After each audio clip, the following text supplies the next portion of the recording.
آپ کو بہت جلد میڈیا پہ ایک نیا پروپیگنڈا سننے کو ملے گا کہ شاید پیپل پارٹی اور اسٹیبلشمنٹ کے درمیان دوری ہو گئی ہے۔ آصف علی زرداری ملک چھوڑ کے جا رہے ہیں، پیپل پارٹی کے رہنماؤں کے خلاف احتساب، عدالت میں مقدمات چلیں گے، اس طرح کی چیزیں آپ کو ملیں گی۔ آپ نے گھبرانا نہیں ہے، اس پروپیگنڈے میں نہیں آنا، کیونکہ آپ کو یاد ہو کہ اب نون لیگ کو ووٹ نہیں ملنا۔ مہنگائی کی وجہ سے عوام جو ہے اس مہنگائی کے ذمہ دار، بجلی کی بلوں میں اضافے کے ذمہ دار، خودکشیوں کے ذمہ دار، اس بدحالی کا ذمہ دار جو ہے، اور ملک میں لا قانونیت عین شکنی کے ذمہ دار جو ہے عوام اس وقت مسلم لیگ نون کو ٹھہرا رہی ہے، اور اس کے ذمہ دار وہ شہباز شریف کی ناکام حکومت کو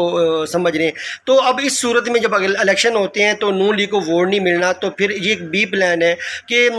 پیپل پارٹی کو اینٹی اسٹیبلشمنٹ بنایا جائے تاکہ عوام کی ہمدردی لی جائے، اور بلاول کو وزیر اعظم بنایا جائے۔ آنے والے دنوں میں پیپل پارٹی مہنگائی کے اوپر بھی احتجاج کرے گی، لیکن آپ نے اس پروپیگنڈے میں نہیں ہے نا جی، صرف بلاول کو وزیر اعظم بنانے کا